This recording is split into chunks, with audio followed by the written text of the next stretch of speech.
time, all the time, TV 29. Prime time, all the time, TV 29.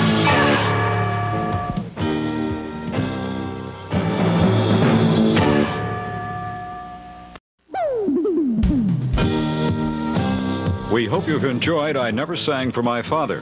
Tomorrow night at 8 o'clock, the movie on 29 stars Peter Sellers and Goldie Hawn in There's a Girl in My Soup. Right now, stay tuned for Independent Network News. Next on WTAF-TV 29, Philadelphia.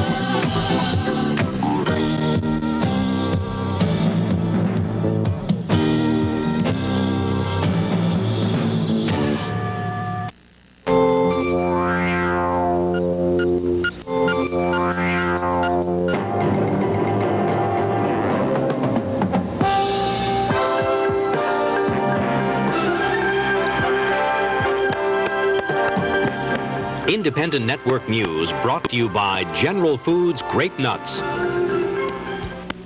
Good evening. Fires believed to have been set by arsonists and fanned by strong winds continue to burn out of control in Southern California tonight. Thousands of stunned residents are homeless. We have a report from Bob Fuss. How to name your babies? Comment below your favorite one. How to name your Asian baby? Ding dong, ding dong. How to name your Indian baby? How to name your Japanese baby? The fires began in the hills and burned down to the suburbs. How to name your Thai baby? In the Malibu Canyon area of Los Angeles, but as for the others, the erratic wind is too strong. How to name your first baby? Well, the wind is blowing anywhere from 40 to 60 miles an hour. How to name your German baby? Flatlands or to the coast in the 20 to 30 mile an hour range. When the winds get too strong, 40 to 60 the machines just simply cannot fly under those conditions.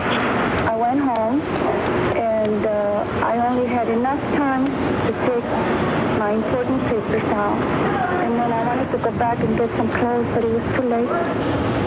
More than 15,000 people were forced to evacuate in the face of the erratic fires, which have destroyed nearly 500 homes. 7 fires in the Los Angeles area have consumed over 42,000 acres of land so far, and firefighters are not even guessing when they might get those flames under control. 2 of the 4 dead were elderly, found burned to death just outside their home. 2 victims died of heart failure. 400 people were injured, but few of them were hospitalized. A state of emergency was called for San Bernardino County, and so far damages are estimated at over $45 million. It's now estimated that more than 3,000 people have been killed by Sunday's devastating earthquake that ripped through southern Italy. Today, Pope John Paul made the first papal visit to a disaster area since 1943. He stopped at 2 hospitals and paid a visit to a village where as many as 100 people died when a Roman Catholic church collapsed. Your Holiness, asked the sister of the parish priest, they ask if the quake is all the fault of our church. Placing his white-robed arm around her, John Paul shook his head no several times. In Potenza, another strong tremor caused more damage just 4 hours after the Pope was there. And the death toll from Sunday's terrible earthquake is still rising as rescue teams poke into piles of rubble. We have a late report from the scene from Mike McKay. Until Sunday night, the mountain town of Sant'Angelo was the kind of idyllic retreat that holiday guides boast about. Today, it sprawls in an undignified heap, its peace shattered first by an earthquake and now by the relief workers' bulldozers. Even reaching such a remote town with so much heavy equipment has been a major operation for the army and the police. As they work to recover more victims and clear the rubble, the town overflows with grieving relatives, more volunteers, and lorries loaded with emergency rations. The surviving townspeople draw together to share their loss. Many of the dead were patients in the new hospital, where 2 wings of the building simply collapsed into a kind of sandwich. The waiting relatives cherish little hope, and the parents of some 50 or 60 young people trapped in the local disco, or what's left of it, are equally distressed. But the relief teams do not give up.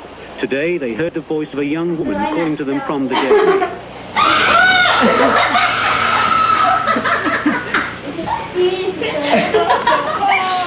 Robbed of their homes and their possessions, what people most need are safe, righteous and non-perishable things. Many of those who have lost members of their families stand for hours, simply staring at the ruins of their homes. Officials now count the dead in thousands. St. Angelo accounts for more than 1,000 of them.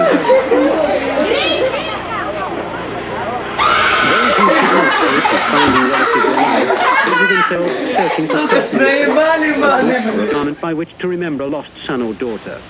Even those who have some kind of home left choose to come out at night, fearing the possibility of another disaster. I have some This has been a day when the human scale of the earthquake has become much clearer. Here, for example, stood a block of flats housing up to 25 families.